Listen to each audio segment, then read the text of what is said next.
Muy buenas noches, tengan todos un saludo a todas las autoridades de esta ciudad y también a los ministros que nos acompañan y al público presente. Que las bendiciones de Jesucristo, el ángel del pacto, sean sobre cada uno de ustedes y sobre mí también. Quiero leer en San Mateo capítulo 24, versos 27 al 31, y dice así: porque como el relámpago que sale del oriente y se muestra hasta el occidente, así será también la venida del Hijo del Hombre. Porque donde quiera que estuviera el cuerpo muerto, allí se juntarán las águilas. E inmediatamente después de la tribulación de aquellos días, el sol se oscurecerá y la luna no dará su resplandor, y las estrellas caerán del cielo, y las potencias de los cielos serán conmovidas. Entonces aparecerá la señal del Hijo del Hombre en el cielo, y entonces lamentarán todas las tribus de la tierra, y verán al Hijo del Hombre viniendo sobre las nubes del cielo con poder y gran gloria. Y enviará a sus ángeles con gran voz de trompeta, y juntarán a sus escogidos de los cuatro vientos, desde un extremo del cielo hasta el otro. Que Dios bendiga su palabra en nuestros corazones y nos permita entenderla. En esta noche nuestro tema, anunciado en el periódico, es la manifestación del Hijo del Hombre en el occidente. La manifestación del Hijo del Hombre en el occidente. Pueden tomar asiento si tienen la bondad. Miguel, el libro de los sellos me lo consigues, está ahí, por favor. Este tema es muy importante para todo ser humano, porque de la venida del Hijo del Hombre, de la segunda venida de Cristo, depende su iglesia, que ha vivido en este planeta Tierra desde el tiempo de los apóstoles hasta este tiempo final. Millones de cristianos han muerto, han pasado sus diferentes etapas difíciles. Muchos murieron siendo mártires, perseguidos por causa de creer en Jesucristo y estar en su camino, y están en el paraíso en cuerpos teofánicos, cuerpos de la sexta dimensión, como el que tenía Melquisedec cuando le apareció a Abraham. Estas personas están en el paraíso, o sea, en otra dimensión, esperando allí el momento de la resurrección de los muertos en Cristo, prometida por nuestro Señor Jesucristo. Ahora, la pregunta de toda persona ha sido: ¿y cuándo será la resurrección de los muertos en Cristo? Esa pregunta la puede contestar nuestro Señor Jesucristo o alguna de las personas que recibieron las enseñanzas de Cristo en los días de su ministerio. Por ejemplo, si le preguntamos a Marta, la hermana de Lázaro, acerca de cuándo ella creía que sería la resurrección de todos los muertos en Cristo, ella nos diría lo mismo que le dijo a Jesucristo.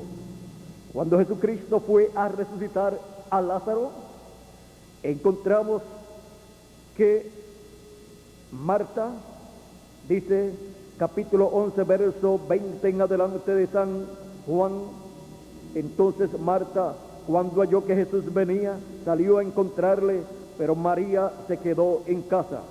Y Marta dijo a Jesús: Señor, si hubieses estado aquí, mi hermano no habría muerto.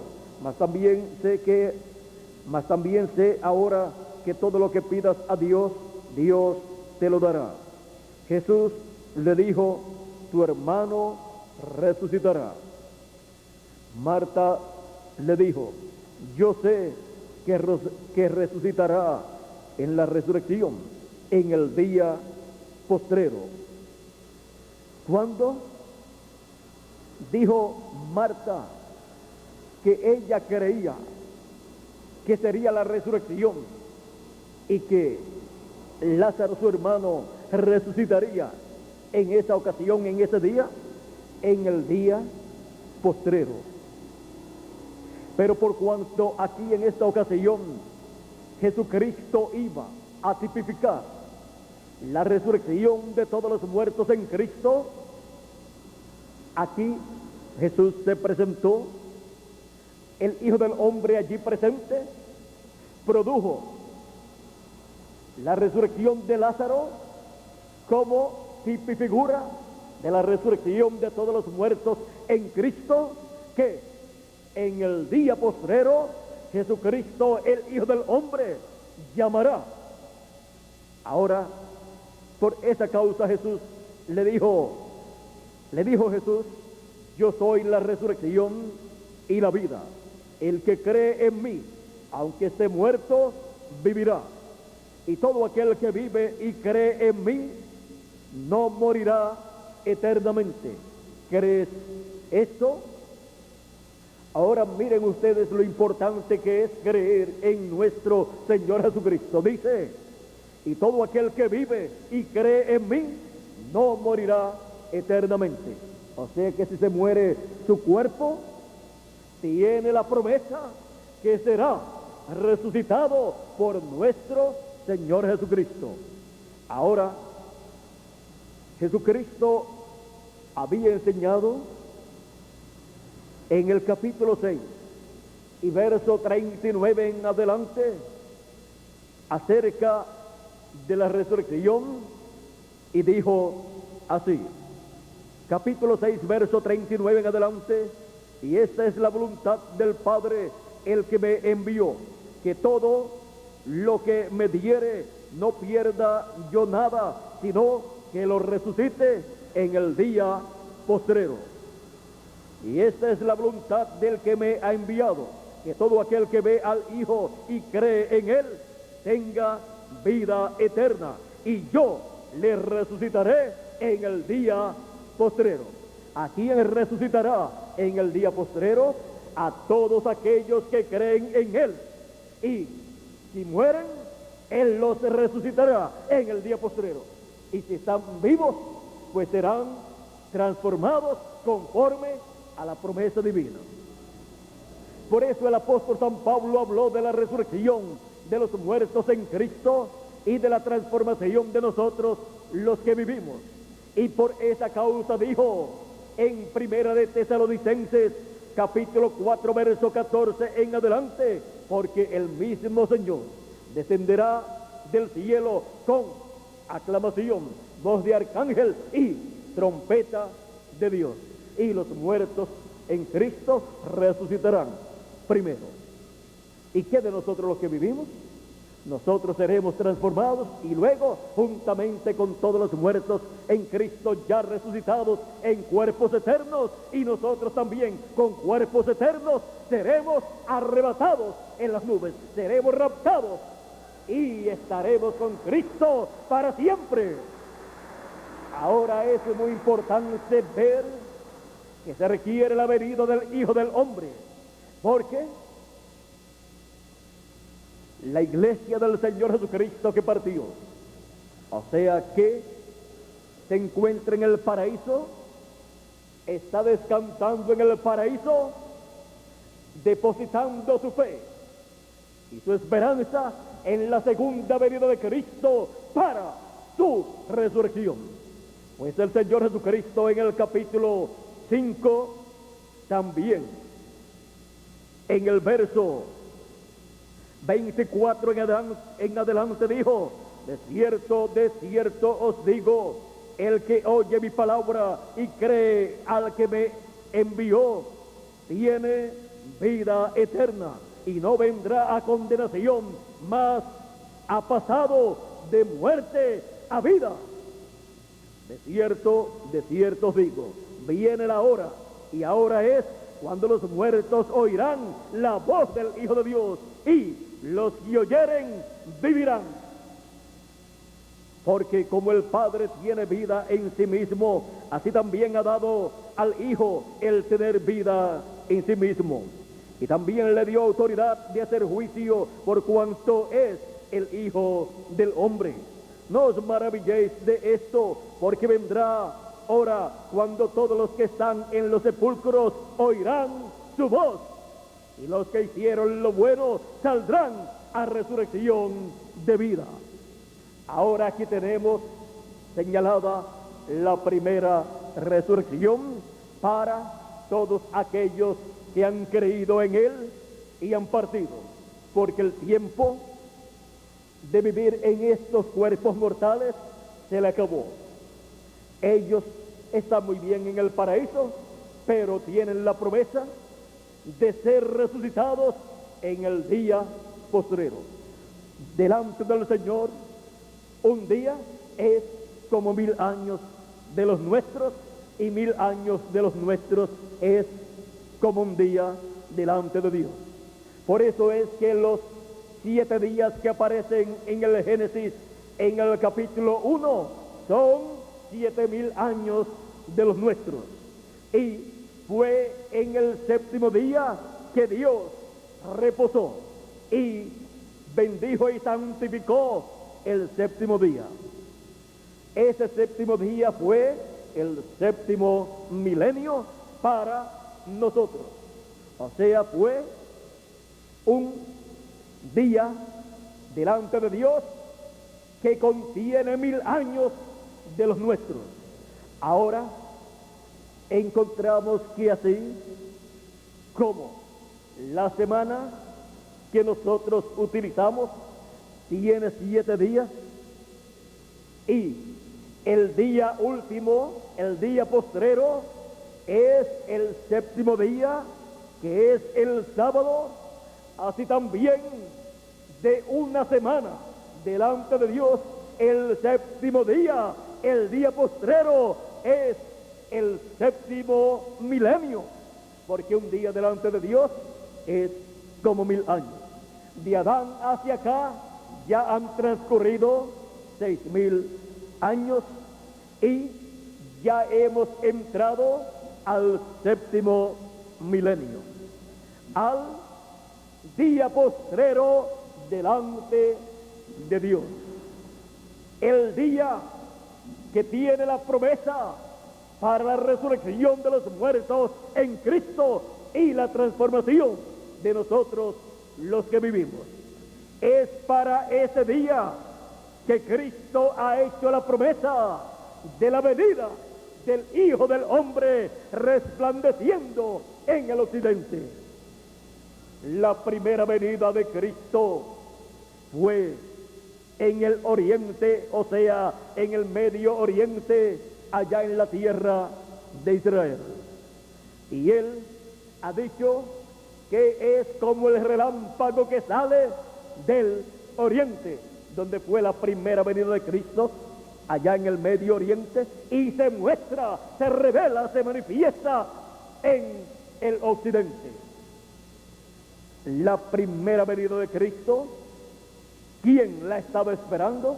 El pueblo hebreo, pero no lo pudo reconocer cuando vino el Hijo del Hombre en esa forma tan sencilla, porque la venida del Señor es prometida en la Escritura conforme a la mente divina en carne humana. Miren ustedes, esto es muy importante para que no nos pase como le pasó al pueblo hebreo con la primera venida del Señor, con la primera venida del Hijo del Hombre. Vamos a ver aquí en Isaías, vamos a comenzar con Isaías, capítulo 40, es un pasaje mesiánico. Dice así, capítulo 40, verso 13 en adelante, dice: voz que clama en el desierto, preparad camino a Jehová, enderezad calzada en la soledad a nuestro Dios. Todo valle sea alzado y bájese todo monte y collado, y lo torcido se enderece y lo áspero se allane, y se manifestará la gloria de Jehová, y toda carne juntamente la verá, porque la boca de Jehová ha hablado. Ahora, aquí en esta escritura que hemos leído, tenemos la promesa de la venida del Mesías y de su precursor, o sea, del profeta que vendría antes que él, preparándole el camino.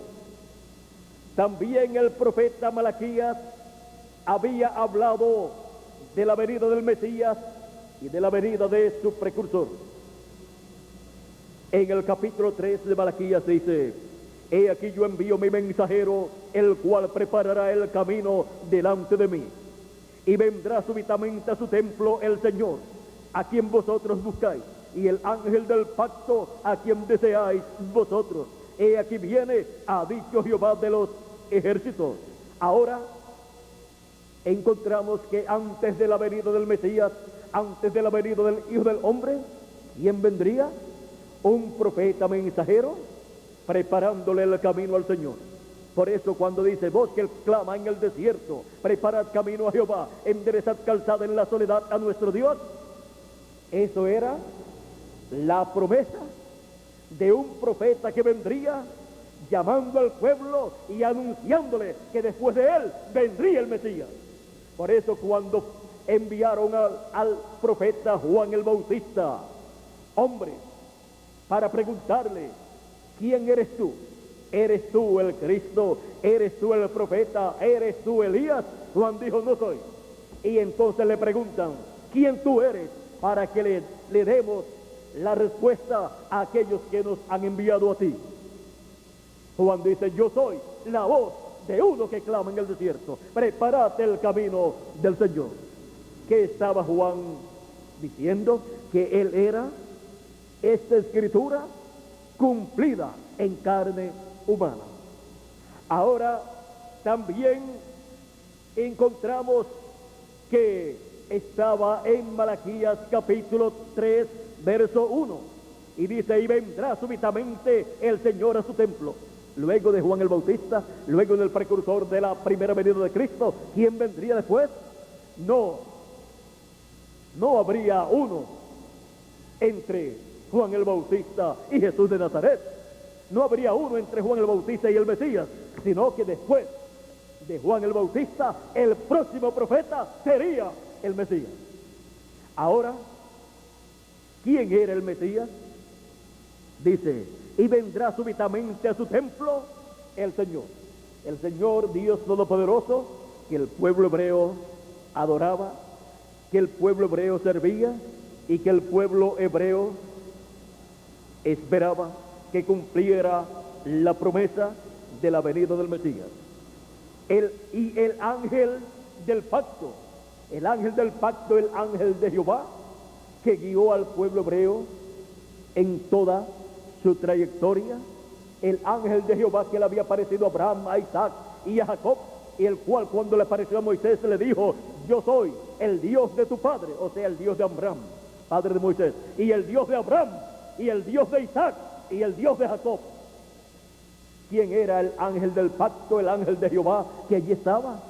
Era el Dios Todopoderoso, vestido de aquella teofanía, de aquella columna de fuego.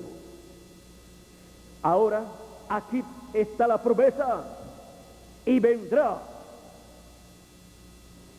a su templo el Señor, a quien vosotros buscáis, y el ángel del pacto, a quien deseáis vosotros. Ahora, este ángel del pacto, el ángel de Jehová, que le había aparecido a diferentes personas en el Antiguo Testamento y había enviado diferentes profetas en diferentes etapas, ahora ha prometido que Él vendrá. Y antes de su venida, Él enviará un profeta que le estará preparando el camino y estará anunciando que después de Él viene el Mesías, el ángel del pacto, el Señor, Dios Todopoderoso, creador de los cielos y de la tierra. El ángel del pacto vendría en la forma de un hombre, vendría como un profeta aquí a la tierra, porque cuando se habla del Hijo del Hombre, se habla de la manifestación de Dios en un profeta. Por eso Jesucristo hablaba de sí mismo como el Hijo del Hombre. Por eso es que Dios le llamaba al profeta Ezequiel Hijo del Hombre, porque es la manifestación de Dios en un hombre, en un profeta. Ahora, miren, dice el profeta Isaías, y se manifestará la gloria de Jehová, y toda carne juntamente la verá. La gloria de Dios estaría manifestada en la tierra, pero en carne humana. La misma gloria que había entrado al tabernáculo que había construido Moisés y también al templo que había hecho Salomón. En ambos templos, la Shekinah, la gloria de Dios, la columna de fuego, había entrado a ese templo y se había colocado dentro del lugar santísimo, sobre el arca del pacto, sobre el propiciatorio, en medio de los dos querubines de oro. Ese es el lugar de morada de Dios en el tabernáculo que hizo Moisés y en el tabernáculo o templo que hizo Salomón. Y Dios le dijo al profeta Moisés que desde ese lugar Él le hablaría. Vean aquí, capítulo 25, verso 22 del Éxodo dice, y de allí me declararé a ti, y hablaré contigo de sobre el propiciatorio, de entre los dos querubines que están sobre el arca del testimonio, todo lo que yo te mandare para los hijos de Israel. ¿Por qué? Porque allí estaba la gloria de Dios, se manifestaba. En ese lugar solamente podía entrar el sumo sacerdote. Moisés podía entrar porque era el mensajero dispensacional para la dispensación de la ley. Ahora, en ese lugar santísimo, solamente una vez al año entraba el sumo sacerdote con la sangre de la expiación, la sangre de la expiación del macho cabrío.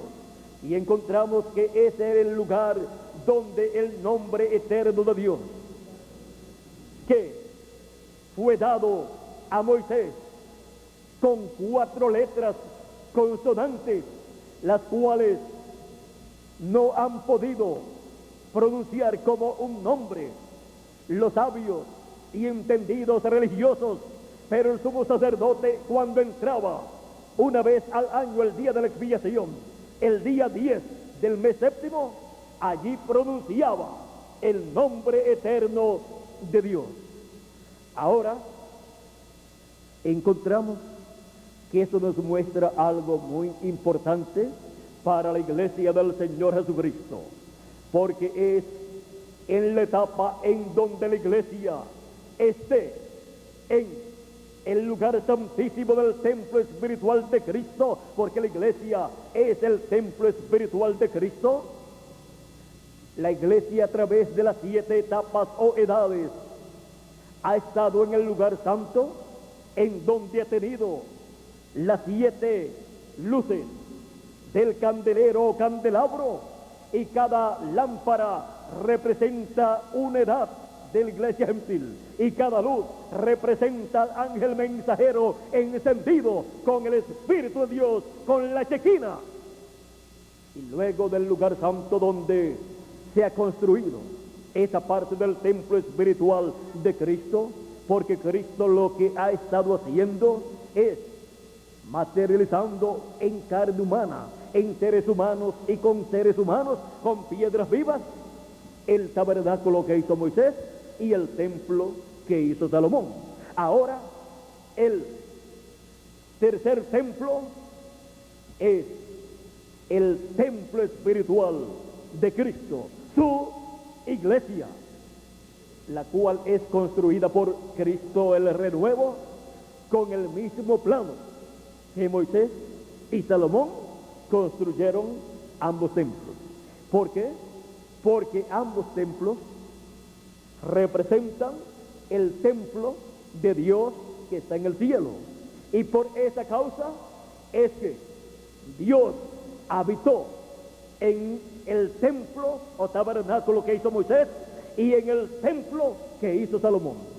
¿Y dónde habitó? En toda su plenitud, en el lugar santísimo sobre el arca del pacto.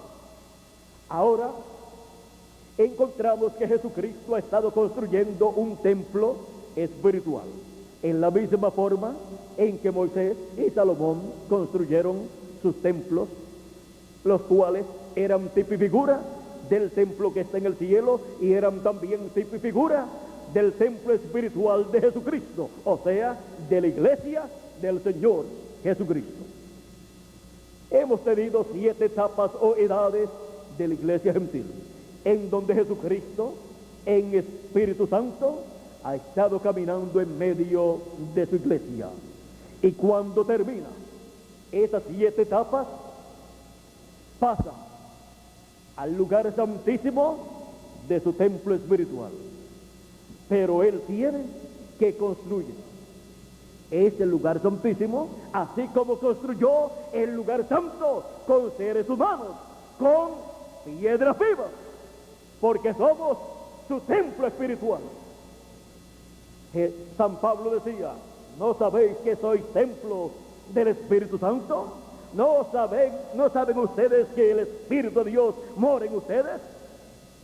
San Pablo nos dijo en su carta a los Efesios, en el capítulo 2, verso 19 en adelante: así que ya no sois extranjeros ni advenedizos, sino conciudadanos de los santos y miembros de la familia de Dios. Miembros de la familia de Dios. Nosotros hemos nacido aquí en la tierra en una familia terrenal, a través de papá y mamá. Pero cuando hemos nacido de nuevo, del agua y del Espíritu, hemos nacido en la familia de Dios, en la familia del cielo, en la iglesia del Señor Jesucristo. Y los nombres de esas personas están escritos en el libro de la vida del Cordero desde antes de la fundación del mundo, y vienen a vivir a este planeta Tierra para entrar en esa familia de Dios, para ser manifestados en esa familia de Dios, naciendo en la iglesia del Señor Jesucristo por medio del nuevo nacimiento. Ahora miren cómo sigue hablando el apóstol San Pablo: edificado sobre el fundamento de los apóstoles y profetas, siendo la principal piedra del ángulo Jesucristo mismo, en quien todo el edificio va creciendo, en quien todo el edificio bien coordinado va creciendo para ser un templo santo en el Señor. ¿Para hacer qué? Un templo santo en el Señor, en quien vosotros también sois juntamente edificados para morada de Dios en el Espíritu. Es un misterio grande el templo de Jesucristo, que es su iglesia, así como es un misterio grande el templo o tabernáculo que hizo Moisés y el templo que hizo Salomón. Los estudiosos del templo de Salomón dicen que la sabiduría de Salomón allí colocó en tipos y figuras grandes cosas, grandes misterios. Pero miren, el misterio más grande contenido en el templo de Salomón es el misterio del templo que está en el cielo. Y la parte más misteriosa y más importante del templo es el lugar santísimo, donde está el arca del pacto y en donde moraba Dios sobre el arca del pacto. ¿Por qué? Porque la parte más importante del templo que está en el cielo es el trono de Dios, donde Dios está sentado. ¿O hay acaso alguna parte más importante en el cielo? Ninguna otra. ¿Y dónde está el nombre de Dios en el cielo? En su trono, en el lugar santísimo, allá en el cielo. Y por esa causa, Dios estableció que en su templo Él colocaría su nombre. Por eso también le dijo al pueblo hebreo que en el lugar que Él escogiere para morar y colocar su nombre. Y fue colocado allí en el templo, y por esa causa el sumo sacerdote una vez al año entraba a ese lugar con la sangre de la propiciación, la sangre de la expiación, y allí pronunciaba el nombre eterno de Dios. Ahora ese lugar es el más importante en el tabernáculo que hizo Moisés, en el templo que hizo Salomón, en donde Salomón colocó en adición a los 2 querubines que Moisés había hecho de una sola pieza de oro juntamente con el propiciatorio.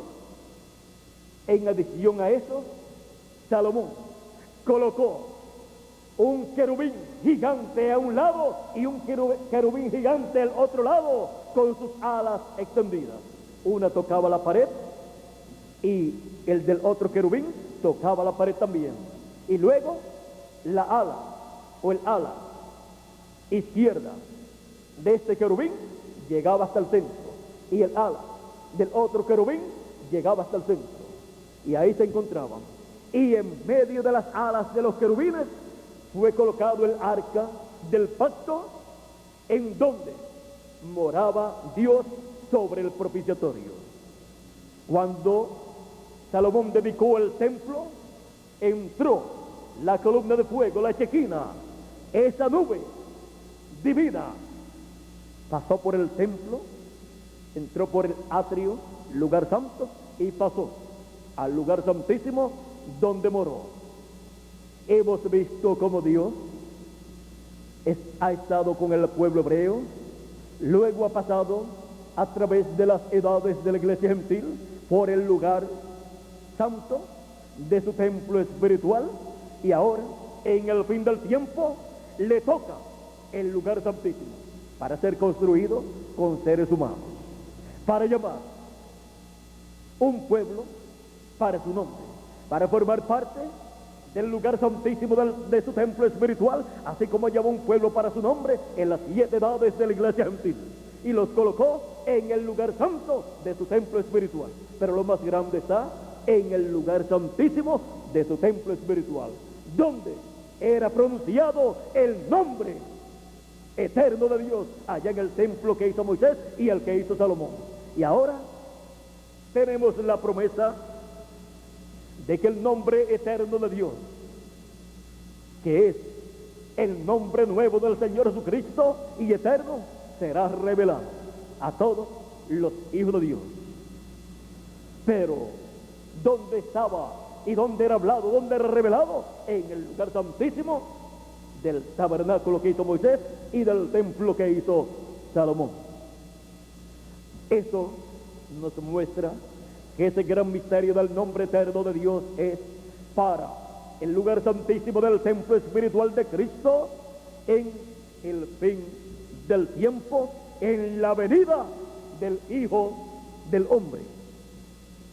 Ahora, viendo estos misterios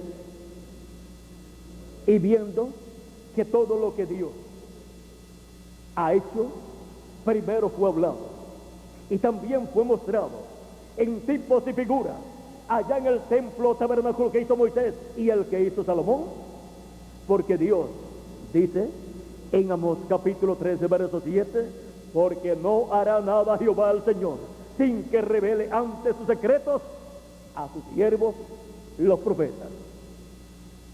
Toda cosa que Dios llevará a cabo, ya encontramos que ha sido mostrada en la Escritura. Están tipos y figuras, y cuando Él promete que le va a revelar algo a su pueblo, ya sea el pueblo hebreo o sea su iglesia gentil, por cuanto no hará nada sin que revele sus secretos a sus siervos los profetas, y la palabra revelada viene a los profetas, y por medio de los profetas es dada al pueblo. Dios tiene que tener un profeta para el tiempo que Él ha prometido revelarle algo a su pueblo, ya sea al pueblo hebreo o a su iglesia gentil. Ahora, también cuando Dios habla al pueblo hebreo o a su iglesia gentil, siempre tiene un instrumento, un ser humano, un hombre, porque siempre así Él lo ha hecho. Si habla en otra forma, no le van a entender. Y lo otro es que la forma que Dios ha establecido es a través de un hombre. Eso encontramos que fue lo que le dijo Dios a Moisés allá en Deuteronomio capítulo 18, en donde el pueblo estuvo temeroso a causa de la presencia de Dios en el monte Sinaí, y pidieron a Moisés que hablara con Dios y Dios hablara con él, y luego Moisés le hablara al pueblo. Capítulo 18, verso 15 en adelante de Deuteronomio, vamos a leerlo rápido para que así tengamos un cuadro claro de lo que Dios ha establecido para la raza humana. Dice: profeta de en medio de ti, de tus hermanos como yo, te levantará Jehová tu Dios, a él oiré. ¿A quién está llamado el pueblo a escuchar? Al profeta que Dios levanta de en medio del pueblo, conforme a todo lo que pediste a Jehová tu Dios en Horeb el día de la asamblea, diciendo: no vuelva yo a oír la voz de Jehová mi Dios, ni vea yo más este gran fuego para que no muera. Y Jehová me dijo: han hablado bien en lo que han dicho. Profeta les levantaré de en medio de sus hermanos como tú, y pondré mis palabras en su boca, y él les hablará todo lo que yo le mandare. Mas a cualquiera que no oyere mis palabras, que él hablare en mi nombre, yo le pediré cuenta. Aquí podemos ver dónde es que Dios coloca su palabra: en la boca del profeta que él envía para cada edad o para cada dispensación. Cuando envía a un profeta para una edad, la palabra, el mensaje de Dios para esa edad está en la boca de ese mensajero. Él lo recibe por revelación divina y lo da al pueblo. Ese es el mensaje que Dios coloca en su alma, en su corazón. Viene ahí sellado, y cuando Dios abre ese sello, abre ese misterio que está ahí escondido, ahí es dado a conocer el mensaje correspondiente para esa edad y el mensajero correspondiente para esa edad. Y cuando Dios envía un mensajero dispensacional, viene con un mensaje dispensacional revelado para darlo a conocer al pueblo de Dios en ese nuevo día dispensacional. Y con ese mensaje es abierto todo misterio correspondiente a esa nueva dispensación. Ese mensajero da a conocer que la dispensación anterior ha llegado a su final. Es el que puede levantar la mano en alto y decir: el tiempo no es más para esa dispensación. ¿Por qué? Porque ha aparecido un nuevo mensajero dispensacional, los cuales aparecen cada 1000 o 2000 años. Ningún mensajero dispensacional ha conocido a otro mensajero dispensacional, porque vienen cada 1000 o 2000 años. Cuando una dispensación ha llegado a su final y se tiene que abrir una nueva dispensación, la cual es abierta por Dios a través de ese profeta dispensacional, en donde Él coloca su mensaje, su palabra, que es un mensaje dispensacional para esa nueva dispensación. Nadie más puede abrir esa nueva dispensación, solamente ese profeta mensajero con ese mensaje dispensacional.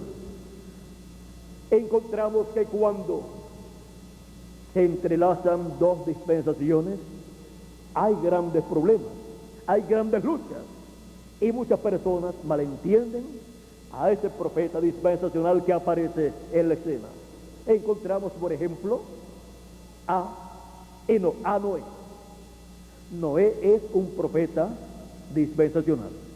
Cuando Dios le dijo que había llegado el fin para todo ser humano, encontramos que aquella generación tenía grandes religiones, tenía millones de seres humanos, tenía grandes líderes religiosos, políticos y de todas las clases, pero sobre todo tenía un profeta dispensacional.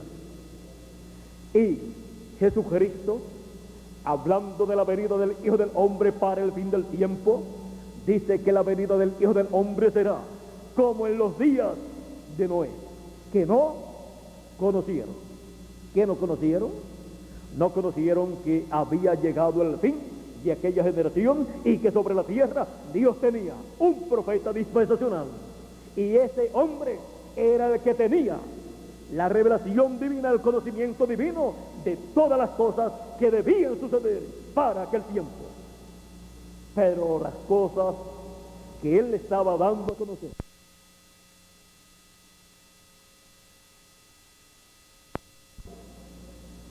a aquella generación,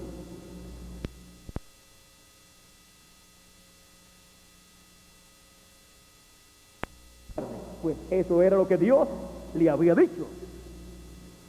Y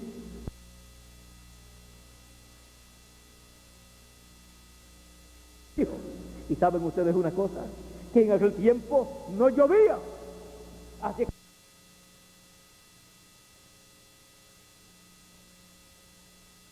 Dios, ahora sí, Dios es el que hizo el agua. No sabía Dios cómo hacer un aguacero, un diluvio que cayera del cielo, y no solamente agua del cielo, sino de la tierra también, que surgiera. En aquellos tiempos, durante la noche, subía un vapor de agua de humedad que regaba toda la tierra. Y el mensaje de Noé como que no estaba de acuerdo a las cosas normales de aquel tiempo. Así que pensaban que Noé estaba loco, y ya con los años que tenía, pensaron que ya estaba loco, pero Noé no estaba loco, sino que siendo profeta y teniendo las dos conciencias juntas, Dios había hablado con él y le había Dios dicho todo lo que iba a suceder en esos días, y le dijo la forma de escapar de ese juicio divino que vendría sobre la tierra. Y Noé comenzó a construir el arca, digamos una gran embarcación. La gente de aquel tiempo podían decir: mira Noé, tú estás construyendo un arca, y que para salvación de madera nosotros podemos construir una embarcación de acero. Pues tenían conocimiento de todas esas cosas, y le podían decir: si tu embarcación resiste más la de nosotros. Pero ¿saben ustedes una cosa? Que una embarcación de acero que pudieran construir no significaba nada del programa divino. Pero el arca de Noé representaba a Jesucristo, que es la salvación de todos nosotros. Y cuando Dios ordena que se haga algo en tipo y figura, como el tabernáculo que hizo Moisés y el que hizo Salomón y el arca que hizo Noé, vienen a ser tipo y figura de cosas celestiales. Por lo tanto, esa arca de Noé pasaría la prueba, y en esa arca se salvarían las personas que dentro estuvieran en el tiempo del diluvio, y aún animales, aves y reptiles.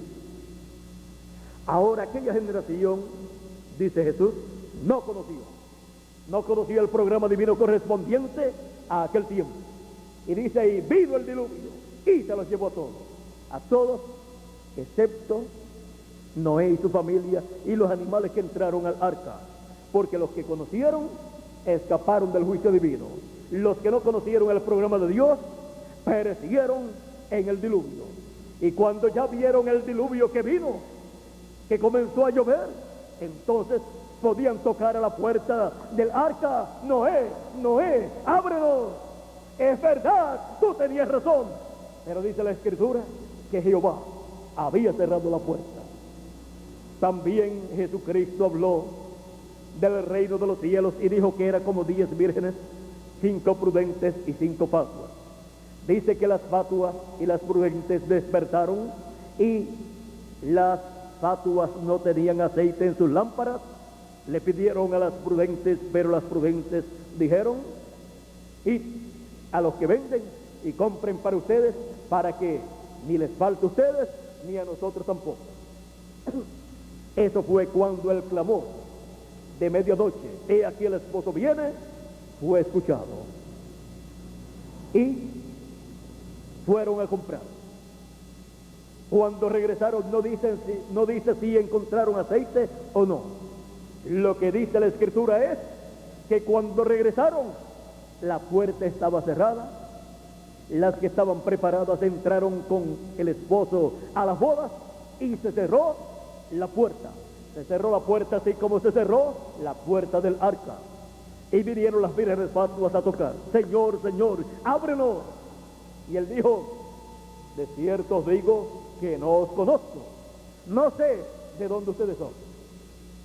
No fueron reconocidos ni de la primera edad, no fueron reconocidos como escogidos de la primera, segunda, tercera, cuarta, quinta, sexta o séptima edad, ni tampoco fueron reconocidos de la edad de la piedra angular.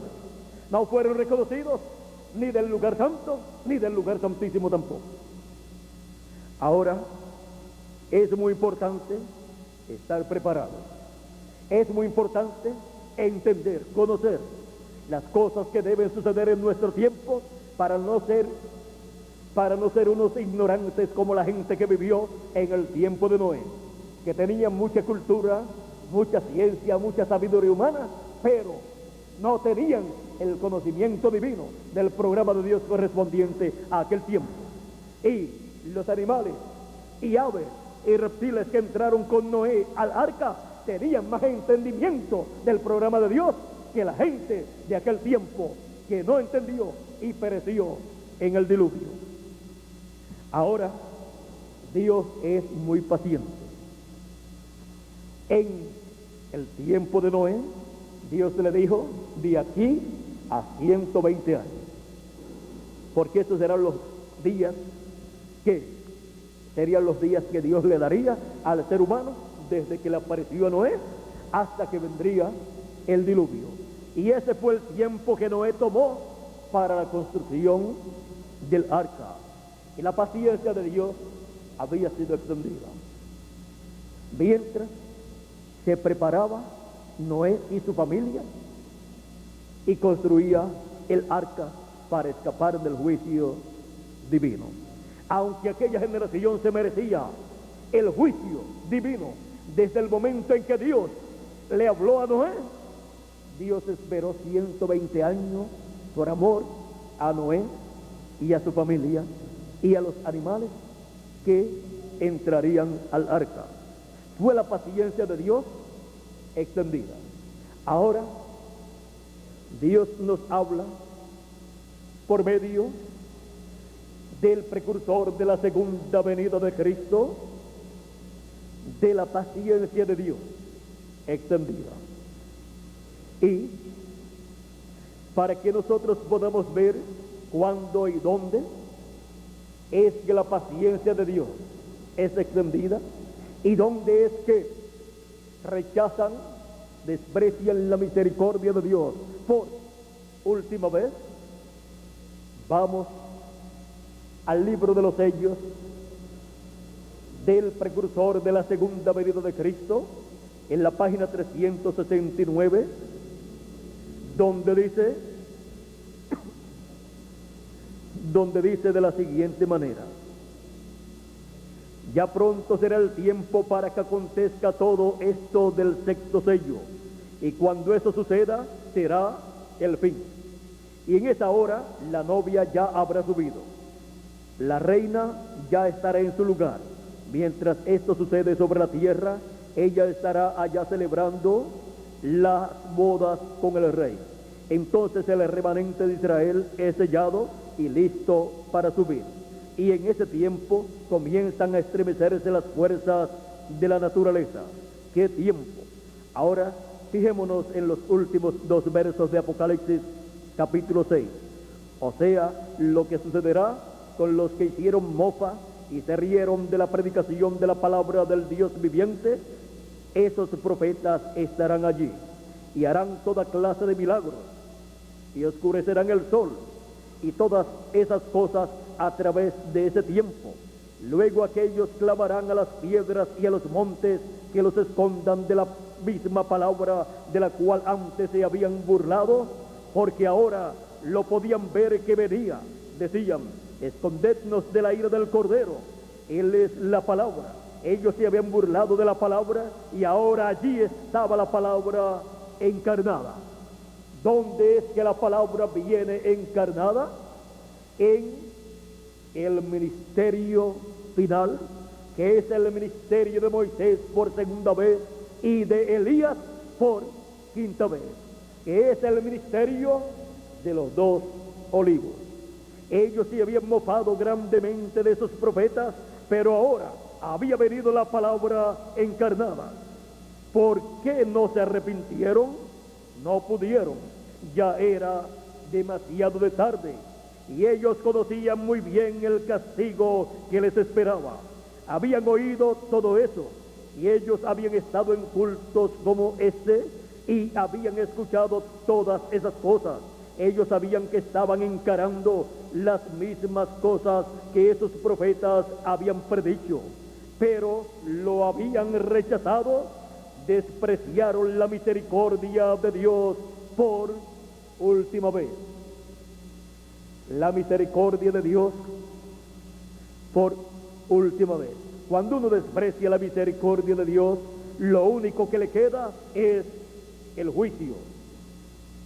Aquí podemos ver en qué ministerio es que la misericordia de Dios es manifestada por última vez y es despreciada por última vez por aquellos que han de pasar por la gran tribulación y tendrán que encarar la realidad de los juicios divinos que estarán siendo predicados, anunciados por el ministerio de Moisés y Elías en el fin del tiempo, porque esos son los ministerios que tienen a su cargo la predicación de los juicios divinos, la predicación de las plagas, la predicación del juicio divino. Esos son los ministerios que están a cargo de la predicación del día de venganza del Dios nuestro, como lo dice Isaías capítulo 61 y verso 2. Jesucristo se detuvo a la mitad de ese verso, porque la segunda parte de ese verso hablaba del día de venganza del Dios nuestro, lo cual corresponde a la segunda venida de Cristo en el día postrero, en donde Él estará manifestándose en el ministerio final, en donde Jesucristo estará revelándose en este tiempo final y estará con gran voz de trompeta llamando y juntando a sus escogidos con y por el ministerio de sus ángeles, que es el ministerio de Moisés y Elías, el ministerio de los dos olivos de Zacarías capítulo 4 y de Apocalipsis capítulo 11. Estos ministerios son los que con gran voz de trompeta llaman a los escogidos de entre los gentiles primeramente y después a los escogidos del pueblo hebreo. Estos ministerios son los que estarán operando en el ángel de Apocalipsis capítulo 7 y verso 2 en adelante, donde dice: vi también a otro ángel que subía de donde sale el sol y tenía el sello del Dios vivo. ¿Cuál es el sello del Dios vivo? El Espíritu Santo. Este es el ángel que viene en el fin del tiempo con el Espíritu Santo. Este es el ángel donde viene el ángel de Jehová, el ángel del pacto, revelándose, manifestándose para llamar y juntar 144,000 hebreos. Este ángel viene con el sello del Dios vivo y clamó a gran voz a los 4 ángeles a quienes se les había dado el poder de hacer daño a la tierra y al mar, diciendo: no hagáis daño a la tierra, ni al mar, ni a los árboles, hasta que hayamos sellado en sus frentes a los siervos de nuestro Dios. Y oí el número de los sellados: 144,000 sellados de todas las tribus de los hijos de Israel. De la tribu de Judá, 12,000 sellados. De la tribu de Rubén, 12,000 sellados. De la tribu de Gad, 12,000 sellados. Y así sigue enumerando 12,000 sellados de cada tribu. Ahora, estos que son llamados, juntados y sellados, encontramos que luego en Apocalipsis capítulo 14 verso 1 ya están llamados, juntados y sellados en su frente. Dice así: después miré y aquí el Cordero estaba en pie sobre el monte de Sión. El monte de Sión siempre es la iglesia de Jesucristo, y con él 144,000 que tenían el nombre de él y el nombre de su Padre escrito en la frente. ¿Y cómo sucedió con estas personas que ahora aparecen sellados en sus frentes con el nombre del Padre y el nombre del Cordero en sus frentes? Es que el ángel con el sello del Dios vivo los llamó, los juntó y los selló con el sello del Dios vivo. No es un sello literal escribiéndole un nombre ahí en la frente, sino es la revelación divina. La revelación divina del nombre eterno de Dios y nombre nuevo y eterno de nuestro Señor Jesucristo. Ahora, es tan importante para esas personas tener y recibir el sello del Dios vivo, que toda persona que durante la gran tribulación esté y no tenga el sello del Dios vivo, se verá en graves problemas. Miren ustedes lo que dice aquí. Dice Apocalipsis capítulo 9 verso 1 en adelante, dice: el quinto ángel tocó la trompeta y vi una estrella que cayó del cielo a la tierra, y se le dio la llave del pozo del abismo, y abrió el pozo del abismo, y subió humo del pozo como humo de un gran horno, y se oscureció el sol y el aire por el humo del pozo, y del humo salieron langostas sobre la tierra, y se les dio poder, como tienen poder los escorpiones de la tierra, y se les mandó que no dañasen la hierba de la tierra, ni a cosa verde alguna, ni a ningún árbol, sino solamente a los hombres que no tuviesen el sello de Dios en su frente. Ven que esos 144,000 serán protegidos y no podrán estas langostas, escorpiones que saldrán del abismo del infierno, porque el infierno se abrirá y estará sobre la tierra, y la gente estará viendo el infierno y esas criaturas del infierno, pero serán protegidos estos 144,000 que tendrán el sello del Dios vivo.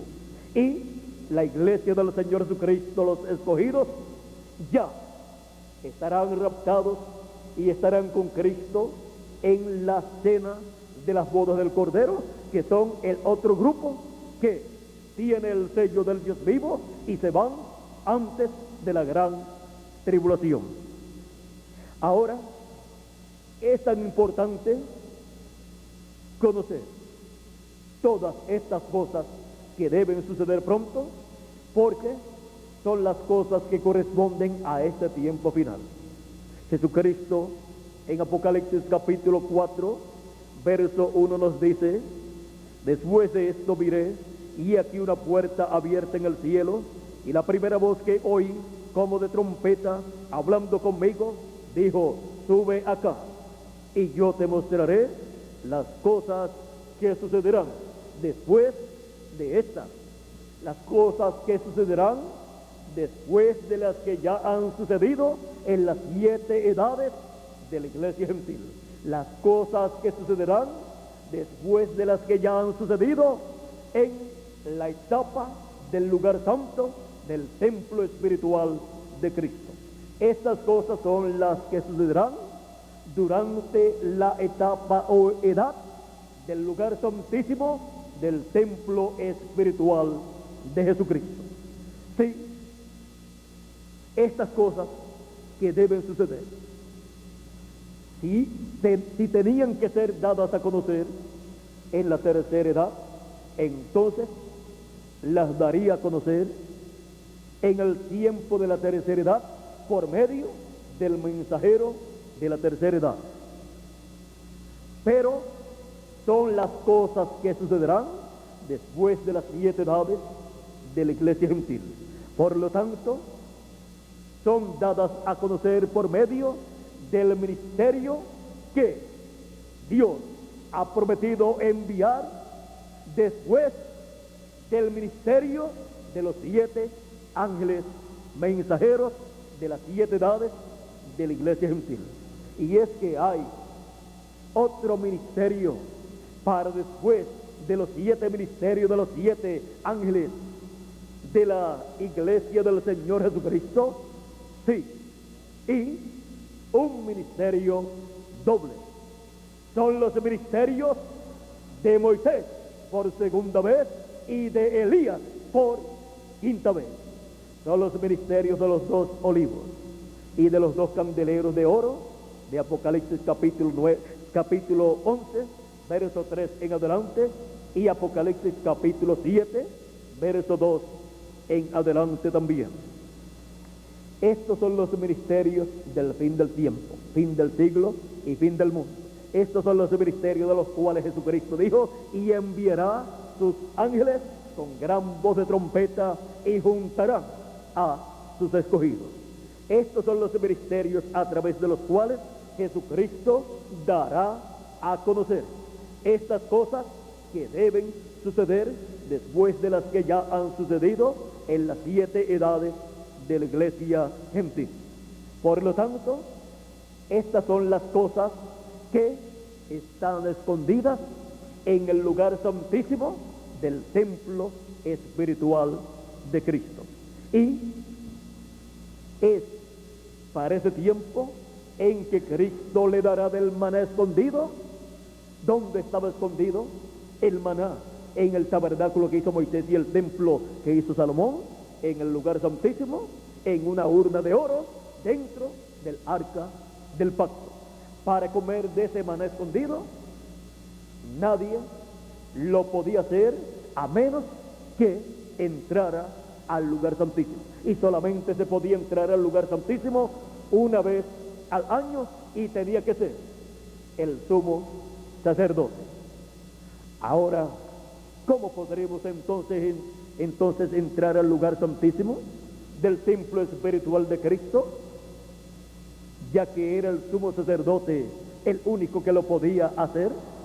Porque Apocalipsis capítulo 5 y versos 9 al 10 nos dice así: y cantaban un nuevo cántico diciendo: digno eres de tomar el libro y de abrir sus sellos, porque tú fuiste inmolado y con tu sangre nos has redimido para Dios de todo linaje y lengua y pueblo y nación, y nos has hecho para nuestro Dios reyes y sacerdotes, y reinaremos sobre la tierra.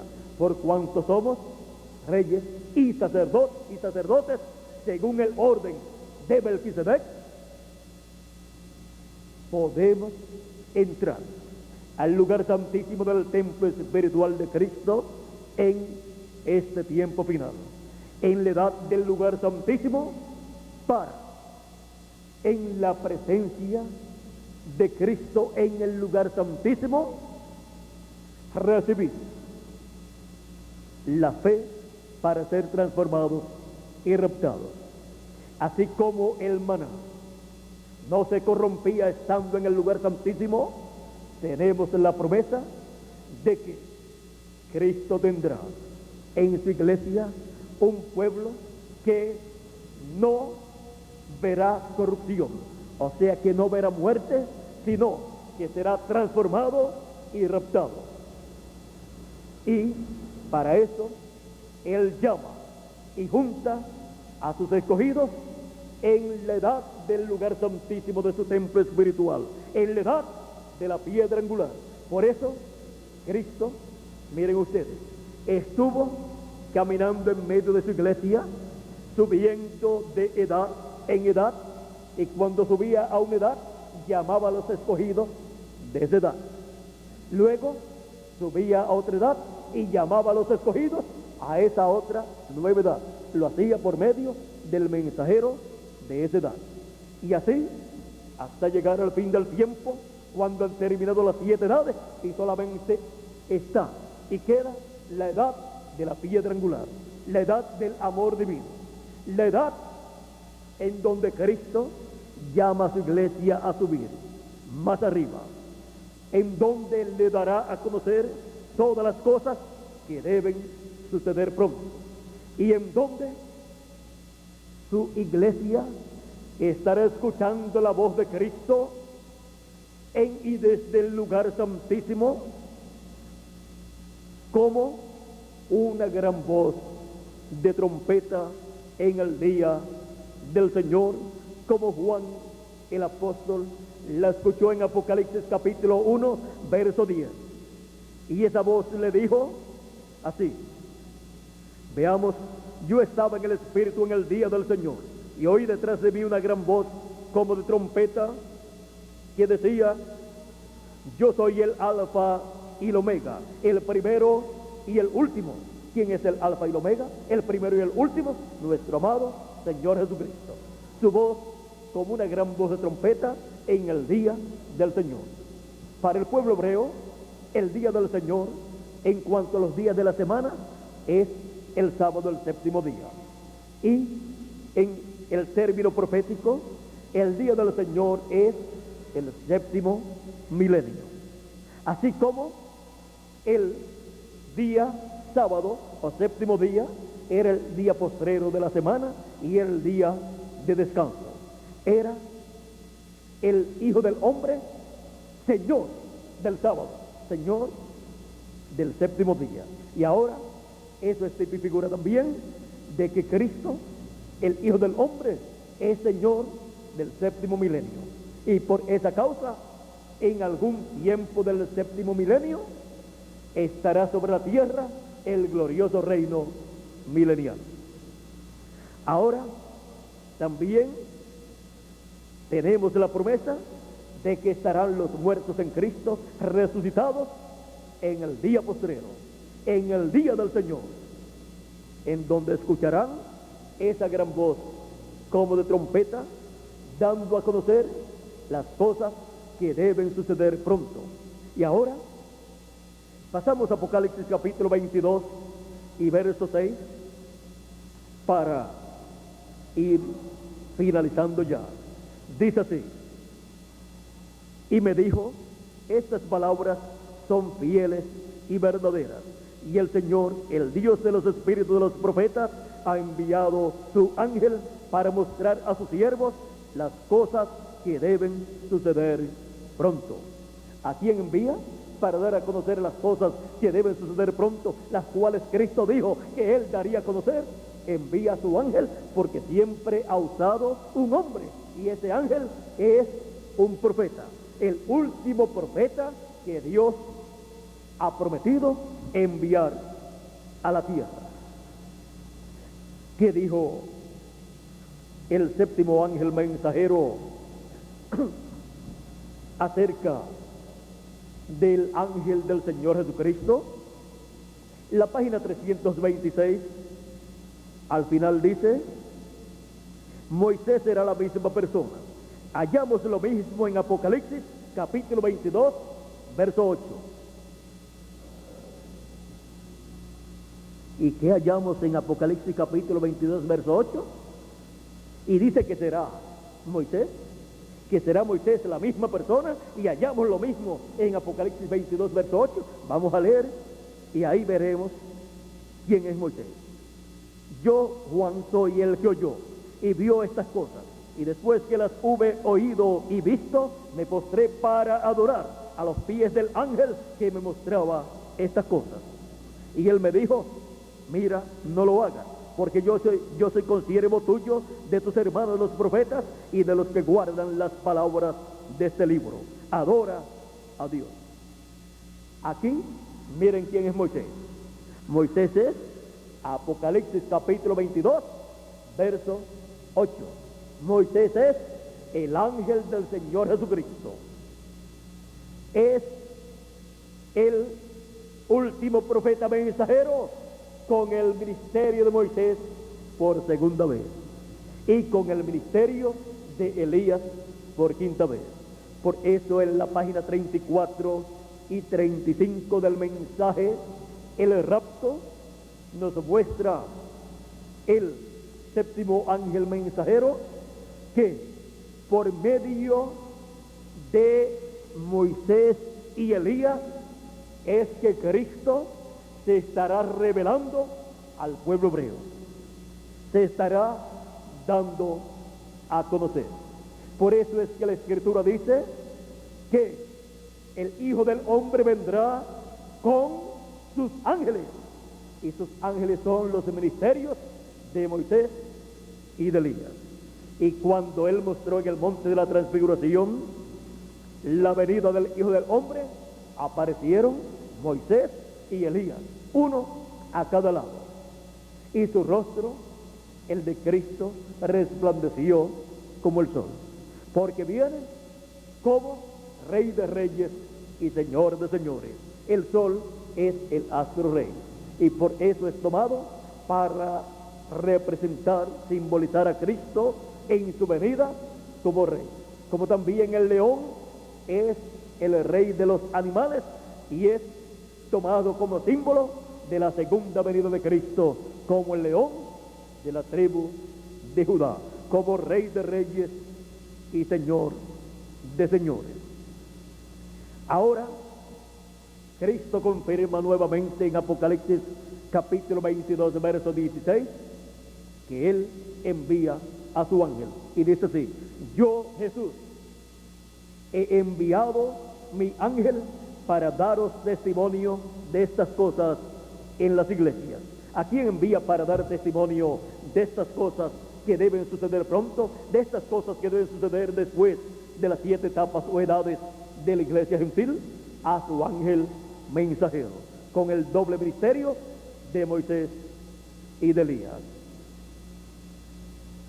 Ha sido para mí un privilegio muy grande estar con ustedes en esta noche, dándoles a conocer el gran misterio de la manifestación del Hijo del Hombre en el occidente.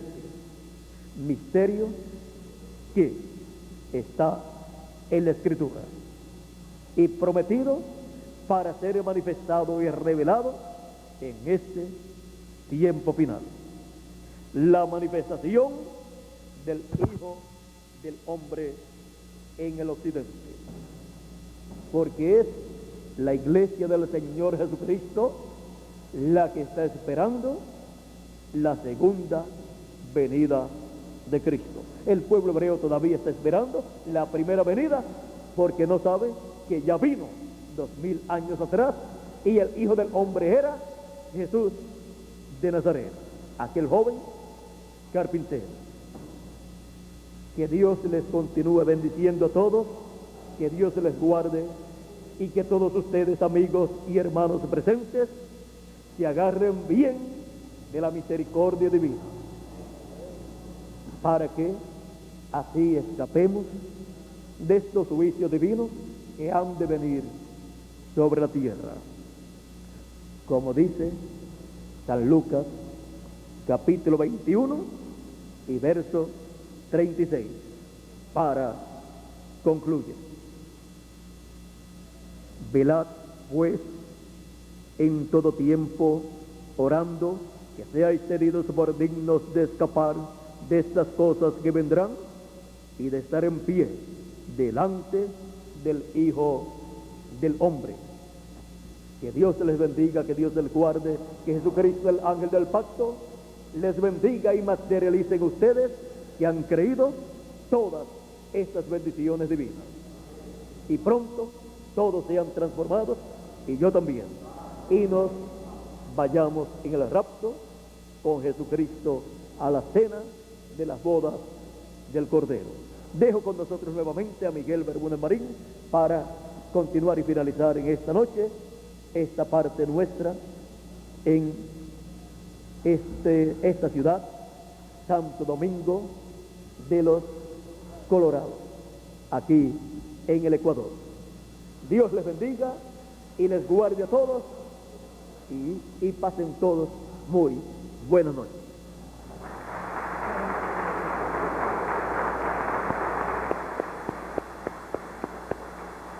Bueno, gracias a Dios con nuestro hermano William.